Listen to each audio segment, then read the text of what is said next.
Hey y'all, I'm T the Brand, expert lash artist and coach. Welcome to my channel. In this video, I'm going to be sharing 6 tips with you guys to help you increase your clients' lash retention. But before we get into this video, if you haven't already, hit the button and subscribe to the channel. If you're a lash artist, you're gonna love it here, and I just greatly appreciate your support by simply subscribing. If you like the video, hit the like button. If you have any questions, any comments about retention, drop them in the comment section, and don't forget to turn on your bell notification button so that you're aware every time I share a new video. So y'all, let's get to it. Okay y'all, so we already know that retention is a huge deal and a huge part of our success and growth as a lash artist, because if people's lashes aren't lasting, they're not coming back, and if they're not coming back, we're not making any money. So I have some tips here that I'm gonna share with you guys that I use and that have changed my lashing game and have yielded me some wonderful retention results. Like, I have people who can go up to 5-6 weeks depending on what their lash shed cycle is like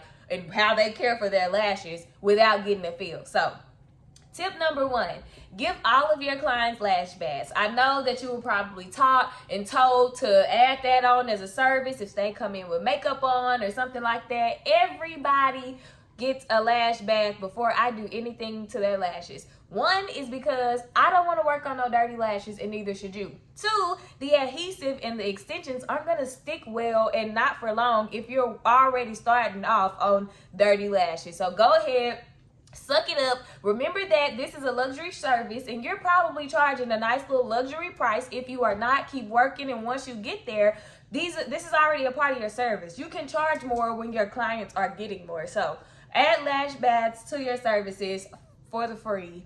Put it in the price that you're charging for the full set or for the field. Make sure you're starting on a clean lash. That's tip number 1.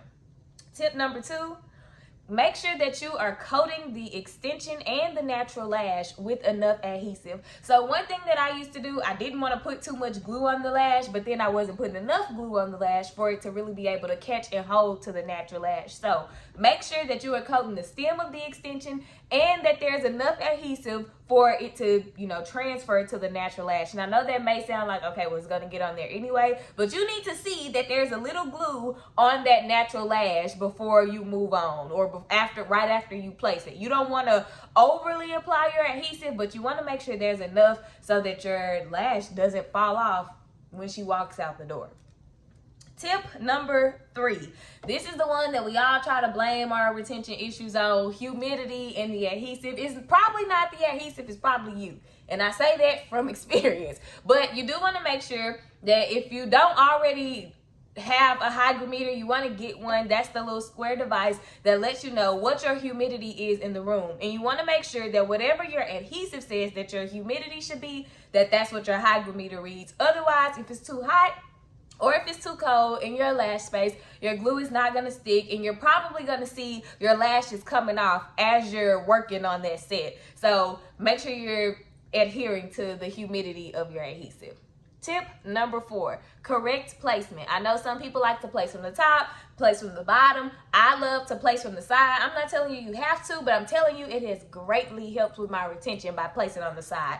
And it helps because when you're looking straight down at that lash, placing it on the top or on the bottom of the natural lash, you can't see that anything other than the base is on that natural lash, unless you're turning your head and looking at all of those lashes.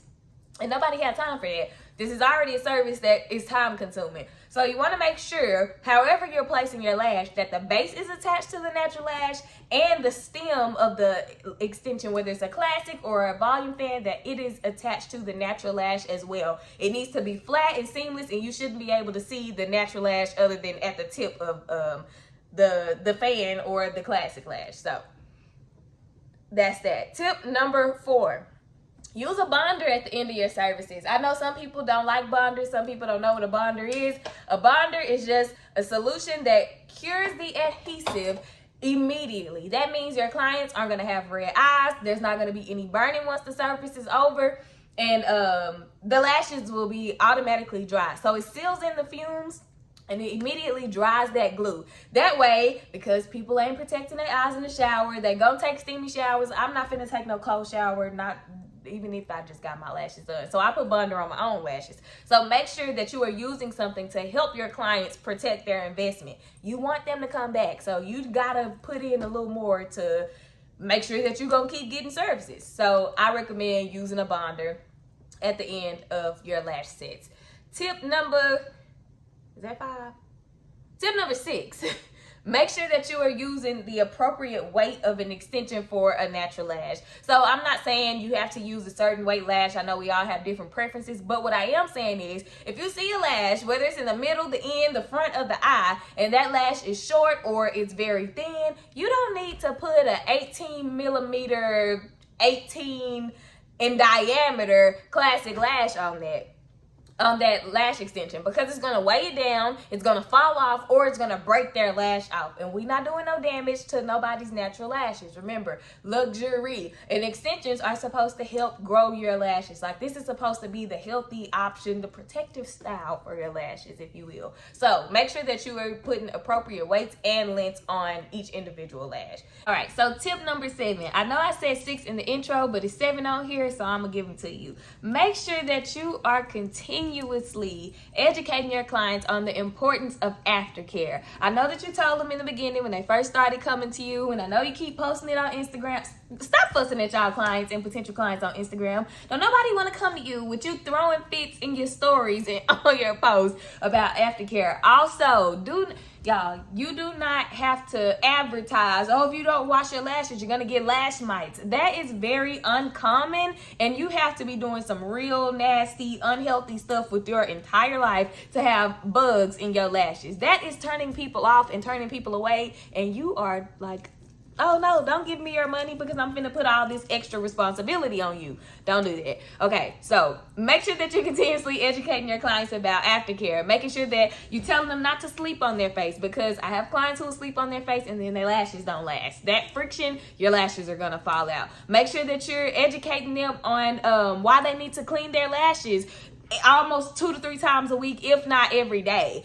And anytime that they wear makeup as well, anytime that they cry, anytime that they sweat, because the salt from those tears, they get in the lashes, they clump together, they be all crusty and crunchy, and they're gonna come out. So make sure that build-up is real. Oh my God, I hate when my clients come in and they have build-up in their lashes, but again, I give them a lash bath. I remind them at that time, hey girl, I see you got some build-up happening. Just make sure that you're taking a little more time to clean your lashes, maybe clean a little more often. Do you need a new lash shampoo, a new lash cleaning brush, whatever I have to do to get them to be reminded that they have to take care of their lashes too. I'm going to do my part and they have to do theirs. So keep reminding them as often as you can, as often as you need to, about the importance of aftercare for their lashes. So y'all, that is all for this video. I hope that you found something in it helpful. Again, if you guys have any questions, any comments, any concerns about lash retention, drop them in the comment section and I'll be sure to respond to your comments to help you out the best way that I can. Like the video, turn on your bell notification button, and subscribe to the channel. Again, thank y'all so much, and I will see y'all in the next one.